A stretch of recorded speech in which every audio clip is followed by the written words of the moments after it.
मेरे द्वारा दृढ़ की हुई श्रद्धा से युक्त मनुष्य जब देवताओं की कामना पूर्ति के लिए सांगोपांग उपासना करता है बिना त्रुटि किए, तो उसकी कामना पूर्ति की सामर्थ्य मेरे द्वारा ही देवताओं को दी हुई है। मेरा ही विधान है, उसी के अनुसार उसकी कामना की पूर्ति केवल होती। बस जो सांगोपांग अनुष्ठान कर लिया तो कितना धोखे में समय जा रहा है। एक कामना पूर्ति के लिए इतना सावधान होकर हम अनुष्ठान की वृत्ति को धारण को, परिणाम में नाशवान कामना की पूर्ति। कोई देवता बहुत प्रसन्न होकर के अगर हमें अपनापन देगा तो अपने लोक में ले जाएगा। जैसे स्वर्गलोक है तो उसमें अलग अलग, जैसे भारत है तो अलग है ना, उत्तर प्रदेश, मध्य प्रदेश, बिहार आदि आदि आदि। ऐसे ही स्वर्गलोक, एक लोक मृत्युलोक, मृत्युलोक में कितने देश, एक देश में कितने प्रदेश, प्रदेश में कितने नगर, ऐसे ही स्वर्गलोक, स्वर्गलोक में कितने अलग अलग विभाग, अलग पवन देव का अलग विभाग है, अग्निदेव का अलग विभाग है, वरुण देव का वरुण लोक है अलग। ये सब देवलोक के अंतर्गत ही है। जैसे यहाँ मृत्युलोक में, अन्य देशों में भी एक भारत देश में कितने विभाग हैं, कितने प्रदेश हैं, उनमें कितने नगर हैं, ऐसे ही स्वर्गलोक में अलग अलग देवताओं के लोक है। जिस देवता की आप सम्यक आराधना करेंगे वो बहुत प्रसन्न होगा, तो आपको अपने लोक में ले जाएगा, अपने समान भोग भुगाएगा। जहां पुण्य क्षीण हुए तो पुण्य क्षीणे मृत्युलोक के विसंति, घाटा हो, काम बना नहीं, स्थायी काम नहीं बना। प्रभु कहते हैं मेरे द्वारा दृढ़ की हुई श्रद्धा से वो मनुष्य उस देवता की आराधना की चेष्टा करता है, और देवता की आराधना जितनी हुई उसके अनुसार उसकी कामना की पूर्ति का विधान मैंने किया है। देखो, जैसे कोई ऑफिसर है भारत का, तो उसकी एक सीमा है शक्ति की कि आप इतना क्षमा कर सकते हो, आप इतना सहयोग कर सकते हो, आप ऐसा दंड विधान कर सकते हो। इसके आगे की बात आगे वाला अधिकारी देखेगा, उसके आगे की बात ऐसे क्रम है। ऐसे अनंत लोकों में अधिकार शक्तियां देवताओं को दिए, और सबके अधिकारी ईश्वर श्री हरि है, भगवान है। कहीं किसी में किंचन मात्र यदि सामर्थ्य है तो भगवान श्री हरि की ही है, दूसरे की है। एक बार गरुड़ जी महाराज को ऐसा भाया कि त्रिभुवनपति भगवान श्री हरि के हम वाहन हैं, कोई दूसरा नहीं कि उनको वाहन कर सके, मैं ही उनको वाहन कर सकता हूं। क्योंकि जहां आदेश होता है हरि वाहन, प्रभु को विराजमान कराकर साम वेद के द्वारा पंखों की स्तुति, पंखों से जो स्तुति प्रकट होती है वो भगवान को प्रसन्न करते हुए होते रहते।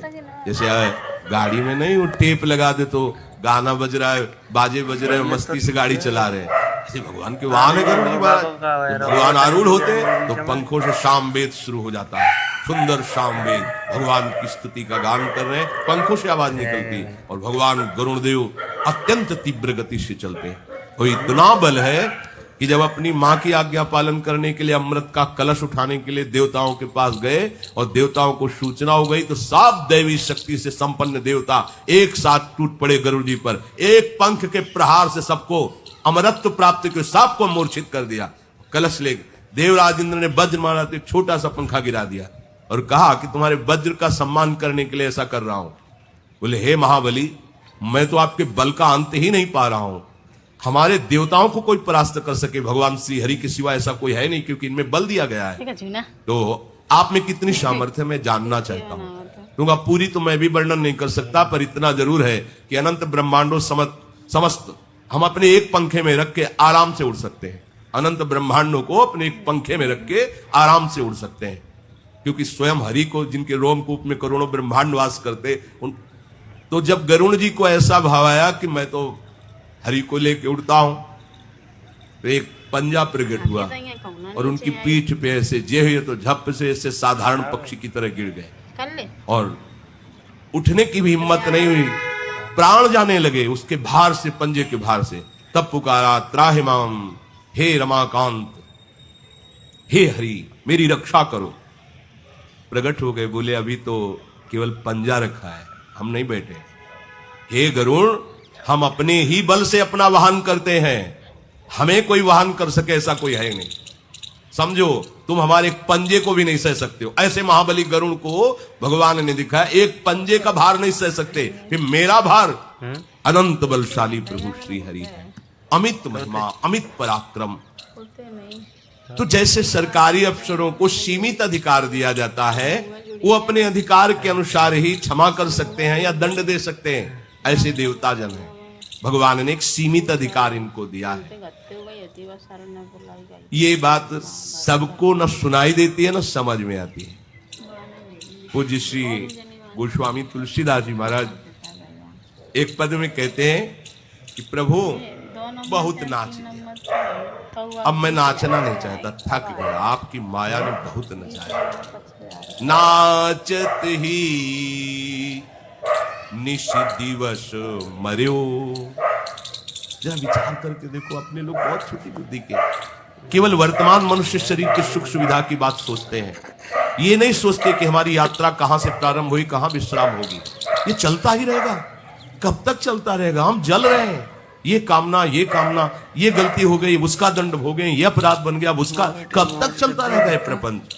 मन को एक कामना की पूर्ति कराओ, दूसरी कामना खड़ी किए है, दूसरी की पूर्ति कराओ, चार और खड़ी किए, ये कब तक चलता रहेगा? पर ये विचार मलिन अंतःकरण में नहीं घुस पाते कि हमारे जन्म जन्मांतर के इस चक्र का भेदन कौन कर सकता है। हम बहे चले जा रहे हैं। हम इतने दुर्लभ मानव देह को प्राप्त कर ऐसे बहे चले जा रहे हैं कि कोई सहारा नहीं दिखाई दे रहा। हम जिसका सहारा ले रहे वो भी बह रहा है। जैसे कोई बहता चला जाए, बहते बहते वाले का सहारा ले, दोनों डूबेंगे। कौन है जो विकराल काल से हमें बचा सके? अंतिम फाइनल कौन है विकराल काल से बचा सके? कौन है इस जन्म मृत्यु के भयावह बंधन से हमें मुक्त कर सके? कोई नहीं प्यारे। तुम वैसे ही बहते रहोगे इस भव समुद्र में। एकमात्र उपाय है श्री हरि शरणम। गोस्वामी जी कह रहे, नाचत ही निशि दिवस मर्यो। पक्की पहले जलाता है कि ये भोग करो मन। अगर आप धर्म विरुद्ध होकर के भगवान का विस्मरण करके अपने मन को शांत करने के लिए कि भैया तू बहुत जला रहा है, चलो अब उस भोग को भोग लिया, अब जलो, अब क्या होगा? इसका दंड विधान क्या होगा? अगर कोई जान गया तो क्या होगा? इतने प्रकार के भय मन में उपस्थित कर देता है, फिर बंधता चला जाता है। सच्ची मानिए, भोगते समय तुम्हें समझ में नहीं आ रहा, अब जब तुम भोगते भोगते उससे दुखी हो गए और निकलना चाहते हो, तो अब वो नहीं निकलने देगा जिसको भोगा है। ऐसे ही चल दोगे, ऐसे ही छूट जाओगे कि हमारा मन हुआ भोग लिया, हमारा मन हुआ चल दिया।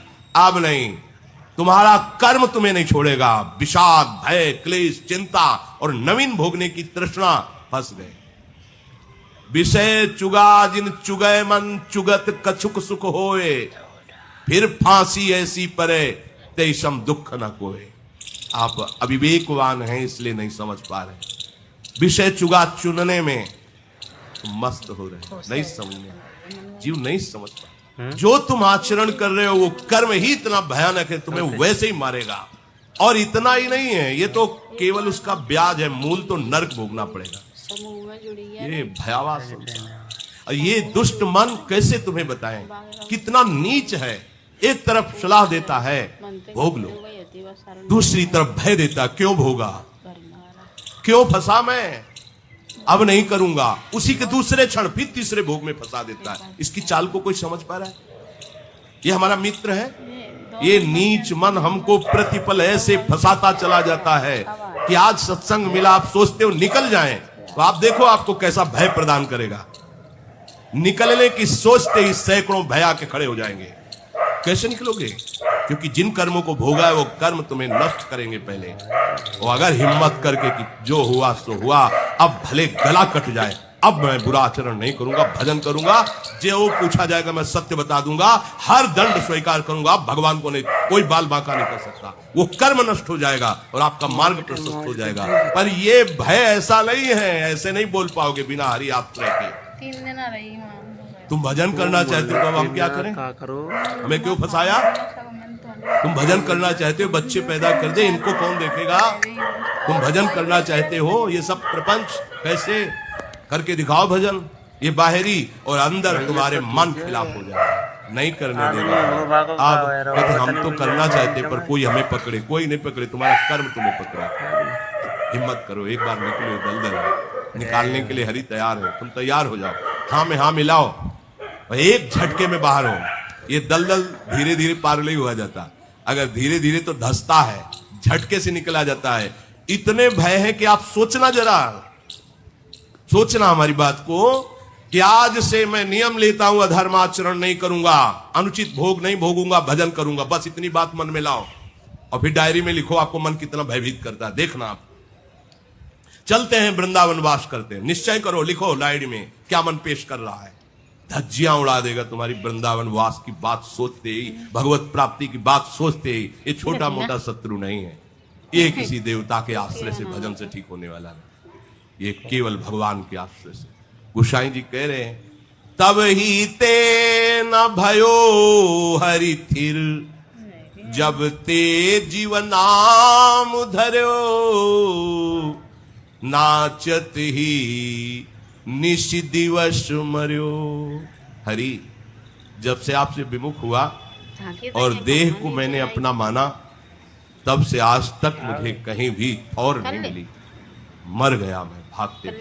आपको दिखाई नहीं दे रहा इसलिए आप राजी हो रहे हो, परिणाम नहीं दिखाई। अगर परिणाम दिखाई दे दे, पक्की बात समझो, मृग बीणा की तान सुनकर नजदीक जाके बीणा की ध्वनि में मस्त हो रहा है, उसको दिखाई नहीं दे रहा कि ये बहलिया धनुष बाण तैनात की, बस जीव ही हम मगन हुए मार देगा। तो तुम भोगों में मगन हो, काल रूपी बहलिया मृत्यु रूपी बाण संधान तुम्हारी खोपड़ी के निशाने पर बिल्कुल किए हुए है। किस क्षण कौन सा वो रूप बाण धारण कर ले तुम्हें पता नहीं। आज तक किसी ने नहीं कहा मृत्यु ने मार दिया, वो हार्ट फेल हो गया, एक्सीडेंट हो गया, वो कैंसर हो गया, वो अमुक, ये उसके बाण हैं। एक क्षण में तुमको मृत्यु अपने गाल में समेट लेगी, समझ में नहीं आ रहा। बहुत बार मर चुके, एक बार हिम्मत करके जीवित मर जाओ, जीवित मर जाए उलट आप में समाए, इधर भागना बंद करवाओ हरि शरण में। बहुत हिम्मत की जरूरत है। जब हम कुछ भी व्यसन करते हैं, गलत करते हैं, तो सबसे बड़ा बंधन ये होता है कि हम हिम्मत नहीं कर पाते कि आगे लांग पावें। बस डर लग जाता है, हम कैसे चल पाएंगे, हम कैसे जी पाएंगे, हम इस भूख के बिना कैसे रह सकते हैं। एक छोटा सा जिसकी ताकत नहीं आपसे आंख मिलाने की, वो आपको भयभीत कर देगा। यदि आपने भोग में स्वीकार कर लिया है वृत्तियों को, वो आपको भयभीत कर देगा, निर्भय पद के अधिकारी को भयभीत कर देगा। उसकी हिम्मत नहीं रहेगी कि उसके आगे आंख मिला सके। बिल्कुल, जब भोग आते हैं तो दैन्य बन के आते हैं, और जब भोग से हटना चाहोगे तो तुम्हें गुलाम बना के रखेंगे। ये लिख लो कागज में बात, भोग के तुम स्वामी नहीं हो, भोग तुम्हें गुलाम बना रहा है। और जब हटना चाहोगे तो भयभीत हो जाओगे और अंदर लगेगा मैं इसके बिना जी नहीं सकता, ये उसकी गुलामी है। हम समझ नहीं पाते। तब ही ते न भयो हरि फिर, जब ते जीवन नाम धर्यो। जब से हे हरि मैं आपसे अलग होकर देव भाव को स्वीकार किया और जीव कहा गया, तब से आज तक कभी चैन से मैं नहीं रह पाया, भागता ही रहा। बहुवासना विविध कर चुकी, भूषण लोभादि भर्यो। चर अरु अचर गगन जल थल में, कौन न स्वांग कर्यो। नाचत ही निश दिवस मर्यो। हे हरि, ये बहुत प्रकार की वासना, विविध रंग के वस्त्र हैं कंचुकी आदि, और ये लोभादि ये भूषण, इनको पहन करके चर में अचर में, कभी जड़ बना, कभी चैतन्य बना, कभी आकाश में, कभी जल में, कौन कौन से स्वांग भर करके नाचता रहा। क्या क्या नहीं बना, सुअर कुत्ता बना, देवता बना, भूत बना, ब्रह्मा बना, लेकिन आज तक हरिदास नहीं बना। भगवान के चरण का दासत्व स्वीकार नहीं किया, बहुत नाच लिया, रात दिन नाचते नाचते मर गया। प्रभु, ये भिखमंगापन हमारे हृदय से अब भी नहीं गया। देव दनुज मुनि नाग मनुज, नहीं जाचत को बर्यो। मेरो दुषा दरिद्र दोष दुख, काहू तो न हर्यो। कौन ऐसा देवता है, दानव है, नाग है, मनुष्य है जिससे मैंने मांगा ना हो? सबसे मांग मांग कर हार गया, किसी ने मुझे नहीं बचाया। क्या दुष्हा दरिद्रता, क्या दुष्हा दरिद्रता? और मिल जाए, और मिल जाए, और मिल जाए। जितना धन मिलता जाएगा, जितनी कामनाओं की पूर्ति हो जाएगी, उतने बड़े भिखारी बनते चले जाओगे। पहले 1 रुपए की जरूरत थी, फिर 100 की जरूरत थी, फिर 1000 की, फिर लाख की, फिर करोड़ की। अब तो जरूरत ही जरूरत है। क्या होगा इतने से? कितना भिखारीपना, भिखमंगा भाव बढ़ गया कि करोड़ों से भी कुछ नहीं होने वाला। समझो समझो, ये दुष्हा दरिद्रता संतोष से जाएगी। संतोष हरि चरणों के आश्रय से आता है, बाजार में नहीं मिलता, किसी साधना से नहीं मिलता। ये हरि कृपा से संतोष, और जहां संतोष आया समस्त कामनाएं नष्ट हो जाती है। बिन संतोष न काम न साहे, वो अछत काम सुख सपने हुआ।